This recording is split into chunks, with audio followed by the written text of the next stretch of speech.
Good morning, ನಮಸ್ತೆ ವೀಕ್ಷಕರೇ. ನಾನು ಇವಾಗ ಸೌತೆಕಾಯಿ ಪಲ್ಯ ಮಾಡ್ತಾ ಇದ್ದೀನಿ.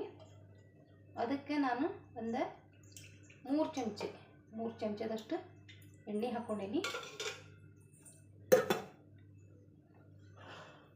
3 ಚಮಚದಷ್ಟು ಎಣ್ಣೆ ಹಾಕ್ಕೊಂಡೀನಿ. ಎಣ್ಣೆ ಕಾಯ್ಬೇಕು ಸ್ವಲ್ಪ. ಅವಾಗ ನಾನು ಎಣ್ಣೆ ಕಾಯ್ತು. ಅವಾಗ ಏನು ಮಾಡ್ತೀನಿ, 1 ಟೀ ಸ್ಪೂನ್ ಸಾಸಿವೆ ಕಾಳನ್ನು ಹಾಕಿದೆ.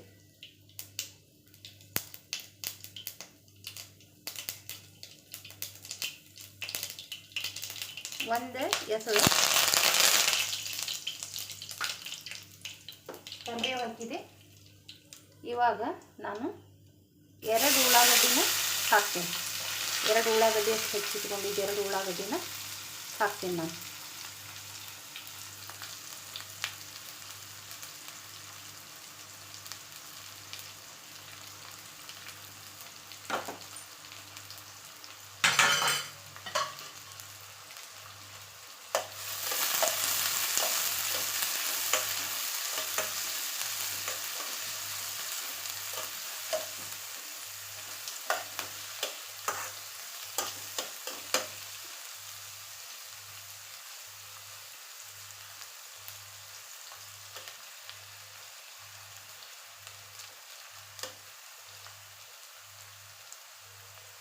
ನೋಡಿ ವೀಕ್ಷಕರೇ, 2 ಉಳ್ಳಾಗಡ್ಡಿ ಹಾಕೀನಿ.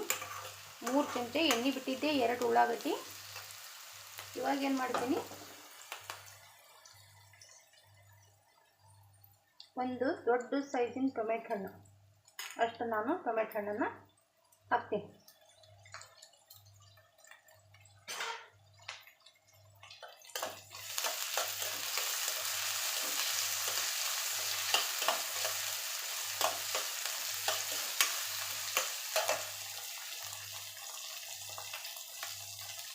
ಒಂದು ಚಮಚ ಈ ಚಮಚದಿಂದ ಉಪ್ಪನ್ನು ಹಾಕ್ತೀನಿ. ಉಪ್ಪು ಹಾಕೋದ್ರಿಂದ ಟೊಮೆಟೊ ಹಣ್ಣು ಉಳ್ಳಾಗಡ್ಡಿ ಲಘುನ ಬೆಂದು ಬರ್ತೈತಿ. ಉಪ್ಪಿಗಿಂತ ರುಚಿ ಇಲ್ಲ, ತಾಯಿಗಿಂತ ಬಂದು ಇಲ್ಲ ಅಂತ ಉಪ್ಪಿಲ್ಲದೆ ಇದ್ರೆ ಅಡುಗೆನ ಆಗೋಂಗಿಲ್ಲ.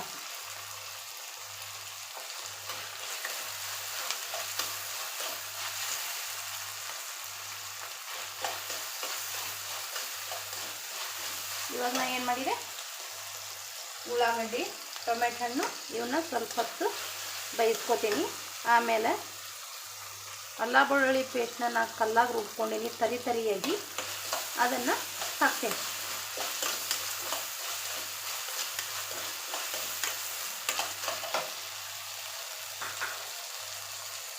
ಇವಾಗ ಏನು ಮಾಡ್ತೀನಿ, ನಾನು ಈ ಸೌತೆಕಾಯಿನ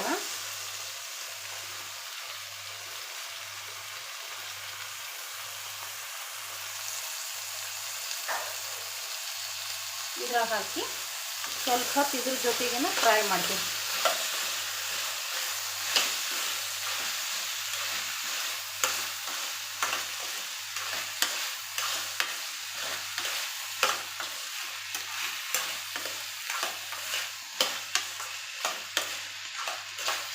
ಈ ಥರ ಸ್ವಲ್ಪ ಹೊತ್ತು ಫ್ರೈ ಮಾಡಿದ್ವಿ.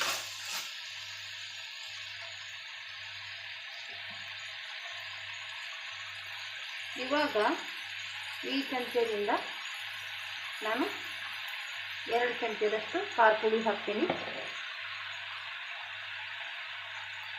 ಖಾರ ಕಡಿಮೆ ತಿನ್ನೋರು ಕಡಿಮೆ ಹಾಕ್ಕೋಬೋದು. ಯಾರು ಜಾಸ್ತಿ ತಿಂತಾರಲ್ಲ ಖಾರ, ಅವರಿಗೆ ಬೇಕಾದಷ್ಟು ಖಾರ ಹಾಕ್ಕೋಬೋದು. ಅರ್ಧ ಟೀ ಸ್ಪೂನಷ್ಟು ಅರಿಶಿನ ಪುಡಿ, 1 ಟೀ ಸ್ಪೂನಷ್ಟು ಮಸಾಲೆ ಪುಡಿ,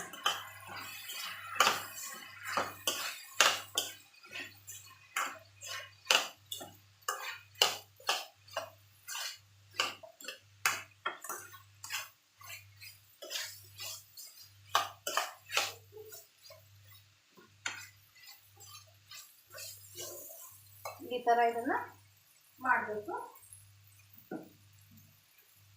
ಅದಾದಮೇಲೆ ಇದಕ್ಕೆ ನಾನು ಏನು ಹಾಕ್ತೀನಿ, ಇವತ್ತು ಗುರೆಳ್ಳು ಪುಡಿ ಹಾಕಿದಂಗೂ ಮಾಡ್ತಾರೋ, ಆದ್ರೆ ನಾನು ಇವತ್ತು ಸೌತೆಕಾಯಿ ಪಲ್ಯಕ್ಕೆ ಇಷ್ಟು ಗುರೆಳ್ಳು ಪುಡಿನ ಹಾಕ್ತೀನಿ.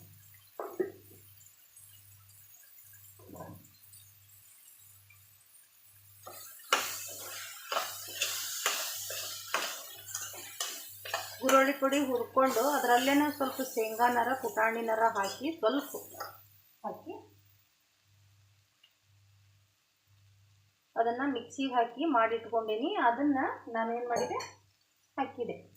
ಇವಾಗ ಈ ವಾಟದಿಂದ ಒಂದು ವಾಟೆ ನೀರನ್ನು ಇದಕ್ಕೆ ಹಾಕಿದೆ.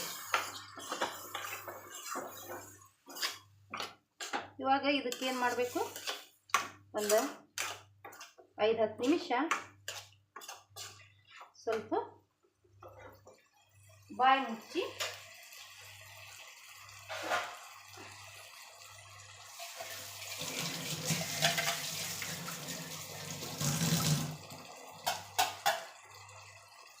ಬಾಯಿ ಮುಚ್ಚಿ ಒಂದು 5-10 ನಿಮಿಷ ಇದನ್ನು ಏನು ಮಾಡಬೇಕು, ಬೇಯಲಿಲ್ಲ ಅಂದ್ರೆ ಒಂದು 7-8 ನಿಮಿಷ 10 ನಿಮಿಷ ತನಕ ಬೇಯಿಸ್ಬೇಕು. ಸರಿಯಾಗಿ ಸೌತೆಕಾಯಿ ಬೇಯಬೇಕು.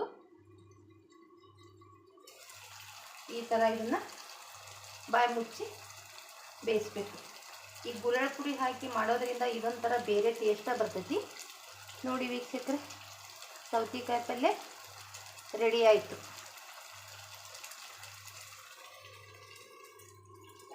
ಸಬ್ಸ್ಕ್ರೈಬ್ ಮಾಡಿ ವೀಕ್ಷಕರೇ.